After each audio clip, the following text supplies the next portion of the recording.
Hi guys, welcome to క్రిక్రూల్స్ YouTube channel.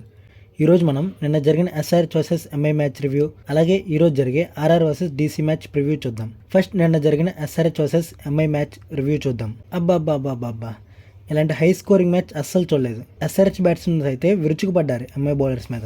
Abhishek Sharma, Klaasen and specially head అయితే జాలి కూడా చూపించలేదు భయ్య. కొట్టడమే పనిగా పెట్టుకున్నారు. బౌలర్స్ ఎవరైనా కానీ అటాక్ చేయడమే వాళ్ళ గోల్. ఎంఐ వాళ్ళు కూడా ఆల్మోస్ట్ అలానే చేశారు. మొత్తం చాలా రికార్డ్స్ ని బ్రేక్ చేశారు. RCB highest score in IPL record ని బ్రేక్ చేశారు. Most sixes in IPL record ని బ్రేక్ చేశారు. ఫస్ట్ 10 overs లో ఎక్కువ రన్ స్కోర్ చేసిన రికార్డ్ ని కూడా బ్రేక్ చేశారు. ఎస్ఆర్హెచ్ కి ఫాస్టెస్ట్ 50 చేసిన రికార్డ్ ని కూడా బ్రేక్ చేశారు. నిన్న ఎస్ఆర్హెచ్ వర్సెస్ ఎంఐ మ్యాచ్ లా లేదు, రికార్డ్స్ బ్రేకర్ మ్యాచ్ లా ఉంది. 277 రన్స్ ఎస్ఆర్హెచ్ వాళ్ళు కొట్టడం గ్రేట్ అయితే 246 రన్స్ని ఎంఐ చేజ్ చేయడం కూడా గ్రేటే. ఇప్పుడు ఎంఐ స్ట్రాంగ్ టీం అయినా సరే ఎక్కడ ఓడిపోయిందని డిస్కస్ చేద్దాం. ఫస్ట్ నేను ర్యాంకింగ్ వీడియోస్లో చెప్పినట్టు బూమ్రా తప్ప సింగిల్ హ్యాండెడ్గా మ్యాచ్ గెలిపించే వాళ్ళు ఎవరు లేరు. సెకండ్ థింగ్, బౌలర్స్ రన్స్ ఇస్తున్నా సరే వేరే బౌలర్స్ని యూజ్ చేయకుండా ఉంటాం.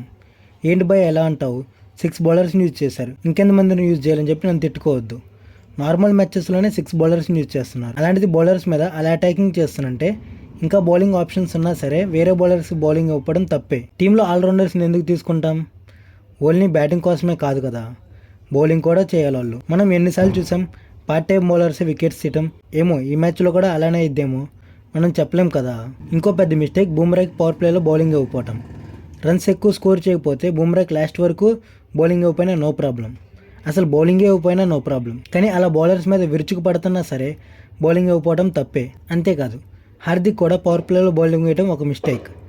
లాస్ట్ టైం కూడా హార్దిక్ బౌలింగ్లో పవర్ ప్లేలో చాలా ఎక్కువ రన్స్ స్కోర్ చేశారు.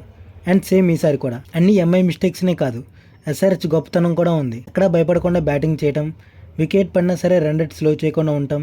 రన్ రేట్ని అలా క్యారీ చేసినందుకు ఎస్ఆర్హెచ్ని మెచ్చుకోవాలి. నెక్స్ట్ ఈరోజు మ్యాచ్ అంటే RR versus DC match preview చూద్దాం. 2 టీమ్స్లో ఆర్ఆర్నే స్ట్రాంగ్గా ఉంది. హోమ్ టీం కూడా ఆర్ఆర్దే. మనం చూస్తున్నాం హోమ్ టీమ్స్ ఎంత డామినెంట్ చేస్తున్నాయని ఐపీఎల్లో. ఈ రోజు కూడా ఆర్ఆర్ డామినెన్స్ చేయవచ్చు. ఆర్ఆర్ బౌలింగ్ చాలా స్ట్రాంగ్గా ఉంది. లాస్ట్ మ్యాచ్లో బ్యాటింగ్ అయితే అందరూ బాగా ఆడారు, స్పెషల్లీ సంజు అండ్ రియాన్ పరాగ్. బౌలింగ్లో కూడా బోల్ట్ మంచి ఫామ్లో ఉన్నాడు. సో ఛాన్సెస్ ఆర్ఆర్కి ఎక్కువ ఉన్నాయి. డీసీ బ్యాటింగ్ టీం చాలా పెద్ద టార్గెట్ ఇవ్వాలి. ఇది చేజింగ్ ఈజీ అయినా సరే ఇక్కడ ఫస్ట్ బ్యాటింగ్ తీసుకొని ఆర్ఆర్ చాలా మ్యాచెస్ గెలిచింది. సో డీసీ బ్యాటింగ్ తీసుకోవడమే బెటర్. అండ్ బౌలింగ్లో డీసీ స్ట్రాంగ్గా లేదు కాబట్టి ఒక పెద్ద టార్గెట్ ఇస్తే బౌలర్స్ డిఫెండ్ చేయడానికి ట్రై చేస్తారు. స్టార్టింగ్లోనే ఆర్ఆర్ ఓపెనర్స్ని అవుట్ చేస్తే డీసీ వాళ్ళు ఈజీగా విన్ అవ్వచ్చు, ఎందుకంటే ఆర్ఆర్కి ఓపెనర్సే చాలా స్ట్రాంగ్ బ్యాటింగ్ డిపార్ట్మెంట్లో. That's it guys, thanks for watching. ఇలాంటి మరిన్ని ఐపీఎల్ ఇన్ఫర్మేషన్ కోసం మన ఛానల్ సబ్స్క్రైబ్ చేయండి.